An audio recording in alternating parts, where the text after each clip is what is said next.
नमस्कार, मैं हूं महक और आप देख रहे हैं आवाज इंडिया न्यूज। नजर डालते हैं आज की ताजा खबरों की ओर।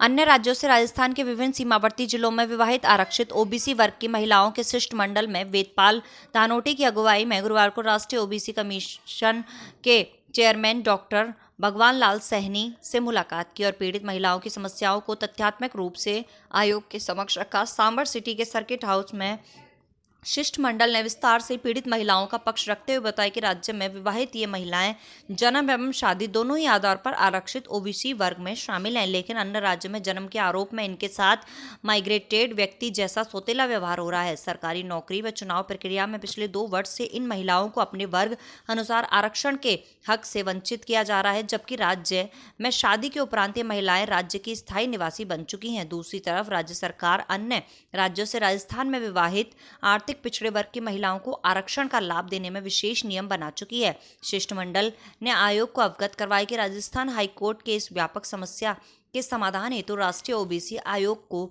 इस संबंध में केंद्र व राज्य सरकार को आवश्यक दिशा निर्देश देने हेतु आदेशित भी किया गया। कमिश्नर के चेयरमैन डॉक्टर भगवान लाल सैनी ने पत्रकार डब्ल्यू गोस्वामी से वार्तालाप करते हुए बताया कि सरकार द्वारा ईडब्ल्यूएस वर्ग की महिलाओं के संबंध में पारित विशेष सर्कुलर एवं राजस्थान हाईकोर्ट के आदेश के मद्देनजर आवश्यक सकारात्मक कार्रवाई का आश्वासन दिया और कहा कि आयोग अपनी सीमाओं के अधीन इस मामले में जरूरी कदम उठाए। इस अवसर पर मंजू बिजवाड़, सीमा जाटव, गीता देवी, अनीता यादव, नेहा अलवर, ज्योति सेन, संगीता, सोनम, पूजाबाई, सुमन देवी सहित दर्जनों पीड़िताएं उपस्थित रहीं। मैं W Goswami, bureau chief Rajasthan. आज सांबर में सर्किट हाउस में सेंट्रल गवर्नमेंट के तरफ से कुछ अधिकारी यहाँ पे मौजूद हुआ, जिससे मिलने के लिए और ज्ञापन देने के लिए हमारा कुछ बेटा बेटी ने यहाँ पे अपने एससी के धर्म को मानते हुए और राजस्थान सरकार और केंद्रीय सरकार के विरुद्ध ये नया संविधान को हटाने के लिए आए हैं ये ज्ञापन देने। आइए देखिए ये क्या मामला है। अन्य राज्य से राजस्थान प्रदेश में विवाहित आरक्षित ओबीसी वर्ग के महिलाओं के राजस्थान प्रदेश में ओबीसी वर्ग के पुरुष से विवाह आधार पर राजस्थान प्रदेश के स्थायी निवासी मानते हुए राजस्थान प्रदेश के सरकारी सेवाओं पर चुनाव प्रक्रिया में पूर्व की तरह आरक्षण प्रदान करने हेतु, मतलब ना तो हुआ घर का ना हुआ घाट का। तो आइए देखिए इस पीड़ित महिलाओं की और पीड़ित आदमी की आवाज़ सुनिए। नमस्कार, अभी आपके सामने में मैं बात कर रहा हूँ। आपके शुभ नाम, इधर आइए आप। आपके शुभ नाम बताइए। नेहा है मेरा नाम। नेहा जी, आप बताइए आपसे क्या हो रहा है। मैं राजस्थान अलवर से हूँ और मेरा जन्म हरियाणा में हुआ है, महेंद्रगढ़ तहसील में। 2016 में रीट भर्ती में मेरा सिलेक्शन हो गया और मेरे सारे डॉक्यूमेंट्स यहाँ के थे, राजस्थान के, इसलिए मुझे नियुक्ति दे दी गई और 1.5 साल नौकरी करवाने के बाद मुझे हटा दिया गया, यह कह के कि आप एससी से हो और आप हरियाणा से हो, इसलिए आपको यहाँ पे रिजर्वेशन नहीं मिलेगा, यहाँ पे आप जनरल में काउंट होगे।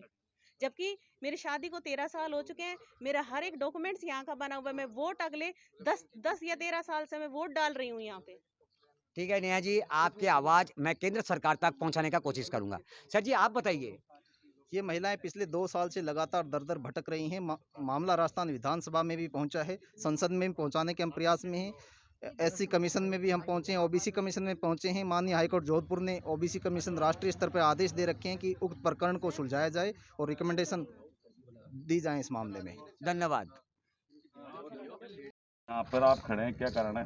सर मेरा कारण ये है, मैं राजस्थान में मेरी शादी हुई, मैं हरियाणा से हूँ। मेरी शादी को 20 साल हो गए हैं और मेरा 2016 में इंग्लिश से मेरा नंबर आया हुआ है यहाँ, और मुझे यहाँ जनरल कह के मुझे हटाया गया है, जिसमें कि सारे डॉक्यूमेंट्स मेरे यहीं के बने हुए हैं राजस्थान की, और फिर भी मुझे यहाँ मुझे आरक्षण का लाभ नहीं मिल रहा है। एससी से आप? बिल्कुल, मैं एससी से हूँ, एससी में ही मेरी शादी हुई है। तो सर मैं वहाँ की भी नहीं हूँ, यहाँ की भी। वहाँ कोई फॉर्म डालती तो मैं जनरल से डालूंगी, तो मैं कैसे क्या करूँ, मुझे बताइए सर।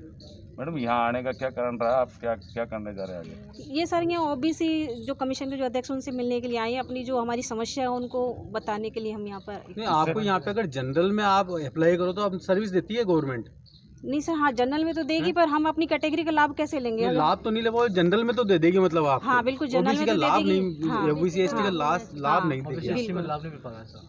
ठीक, आपका नाम? मंजू। है जिस आधार पे मुझे सिलेक्शन दे दिया गया। 1.5 साल मैंने नौकरी भी करी है यहाँ पे, लेकिन 1.5 साल बाद मुझे ये कह के निकाल दिया कि आप हरियाणा से हो और आपको यहाँ पे रिजर्वेशन नहीं मिलेगा।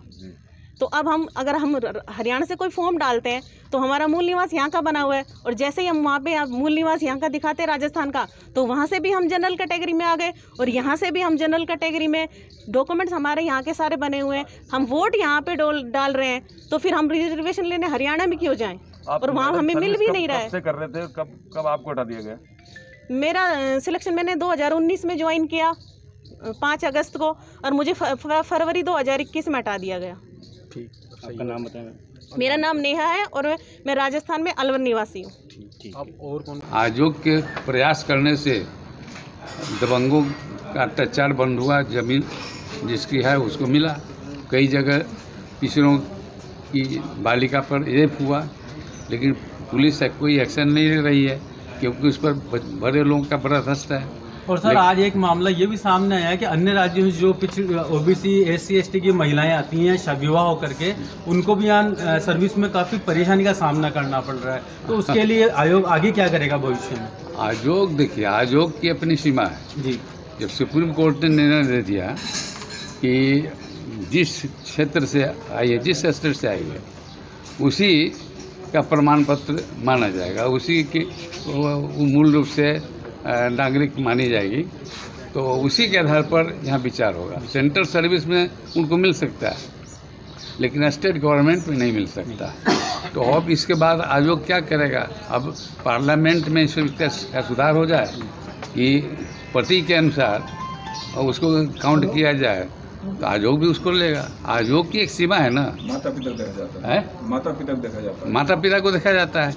तो जो कानून है, नियम है, उसी को हम देखेंगे। हम तो अलग से कुछ कर नहीं सकते हैं ना। तो आज सर ये लोग जो ज्ञापन दिया था, इसके बारे में कुछ आप सोचेंगे, कुछ आगे इनके लिए बात करेंगे क्या? हमारी सीमा है ना।